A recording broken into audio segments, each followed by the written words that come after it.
কোরআনে কারিমে বলা হচ্ছে وَسَخَّرَ لَكُم مَّا فِي السَّمَاوَاتِ وَمَا فِي الْأَرْضِ جَمِيعًا مِّنْهُ إِنَّ فِي ذَلِكَ لَآيَاتٍ لِقَوْمٍ يَتَفَكَّرُونَ।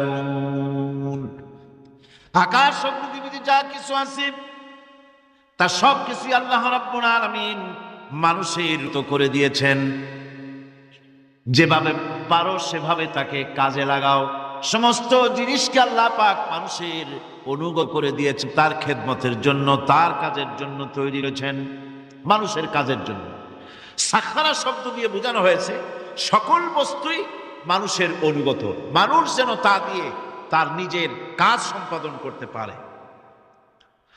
অন্য আয়াতে বলা হয়েছে আল্লাহুল্লাযী খালাকাস সামাওয়াতি ওয়াল আরদা ওয়া আনজালা মিনাস সামাই মাআন ফাআখরাজা বিহি মিনাস সামারাতি রিজকান লাকুম ওয়া সাখখারা লাকুমুল ফুলকা লিতাজরি ফিল বাহরি বিআমরিহি ওয়া সাখখারা লাকুমুল আনহার। আল্লাহ রাব্বুল আলামিন তিনি আকাশ সৃষ্টি করেছেন, জমিনকে সৃষ্টি করেছেন এবং আকাশ থেকে পানি বর্ষণ করেছেন, তা দিয়ে ফসল উৎপাদন করেছেন। এই ফসলের পিছনে আল্লাহ পাকের কি বিরাট রহমত কাজ করতেছেন আপনি লক্ষ্য করেন। কাদার ভিতরে, কর্দমাক্ত জমিনের ভেতরে আপনি বীজ বপন করেছেন, কর্দমাক্ত জমিনের ভেতরে বীজ বপন করে বাড়ি গিয়ে আপনি ঘুমিয়ে আছেন। আল্লাহ পাকের রহমত, তার কুদরত, ওই বীজ থেকে পাতা উদ্গত করে দিয়েছেন, শিকড় মাটির ভেতরে চলে গিয়েছে, পাতাগুলি নরম, সবে পাতাগুলি গজিয়েছে, সূর্যের তাপে পাতা মুষড়ে পড়ে গিয়েছে বিকেল বেলায়, সারাদিন সূর্যের প্রখর তাপ লেগেছে। মানুষকে খাওয়াবার জন্য আল্লাহ রাব্বুল আলামিনের কি বিরাট রহমত কাজ করতেছে লক্ষ্য করুন। রাতের বেলায় আল্লাহ পাক শিশির বিন্দু নাজিল করে দেন, কণা কণা শিশির বিন্দু ওই মুষড়ে যাওয়া পাতার উপরে পড়ে গিয়ে সারা রাত এভাবে সুন্দর ঠান্ডা বাতাস আর শিশির বিন্দু যত্ন করে করে মুষড়ে যাওয়া পাতাটিকে সকালবেলা পর্যন্ত তরতাজা, সজীব আর প্রাণবন্ত করে দেন। এরপরে গাছ বড় হলো, তার ভিতরে রব্বুল আলামিন ধান দিলেন, গম দিলেন, এভাবে করে যত্ন করে তার শুরু থেকে শেষ পর্যন্ত প্রত্যেকটি গাছকে খাদ্য ব্যবস্থাকে আল্লাহ রব্বুল আলামিন নিজ যত্নে, নিজ কুদরতে, আপন রহমতে সবগুলিকে লালন পালন করে মানুষের হাতে তুলে দিলেন। মানুষকে আল্লাহ পাক সর্বশ্রেষ্ঠ মর্যাদা দান করেছেন, যার কারণে আল্লাহ পাক বলেছেন ওয়ালাকাদ কাররামনা বানি আদম, আদম সন্তানকে আমি সম্মান দিয়েছি, মর্যাদা দিয়েছি।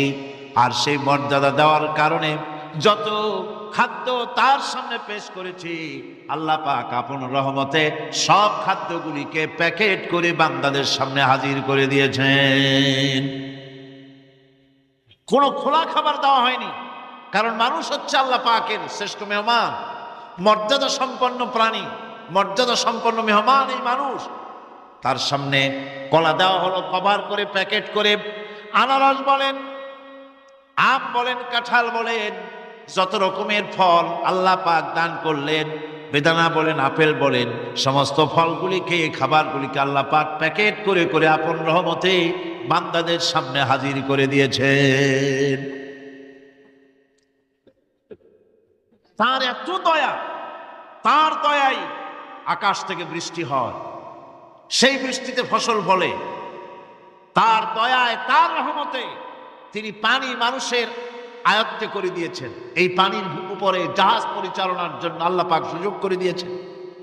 জাহাজ পরিচালনা করা হচ্ছে সমুদ্রের ভেতরে মানুষের জন্য। এভাবে করে আল্লাহ পাক সব জিনিসকে তার সুযোগের মধ্যে এনে দিয়েছেন। এরপরে আল্লাহ পাক বলছেন ওয়া আতাকুম মিন কুল্লি সালতুমুহু وَإِن تَعُدُّوا نِعْمَةَ اللَّهِ لَا تُحْصُوهَا إِنَّ الْإِنسَانَ لَظَلُومٌ كَفَّارٌ।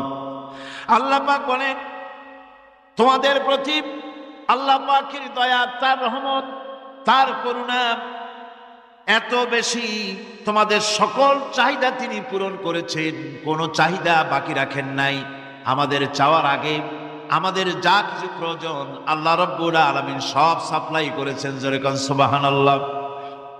ওই আল্লাহ পাক বলেন, ওয়া ইন তাউদ্দু নি'মাতাল্লাহি লা তুহসুহা।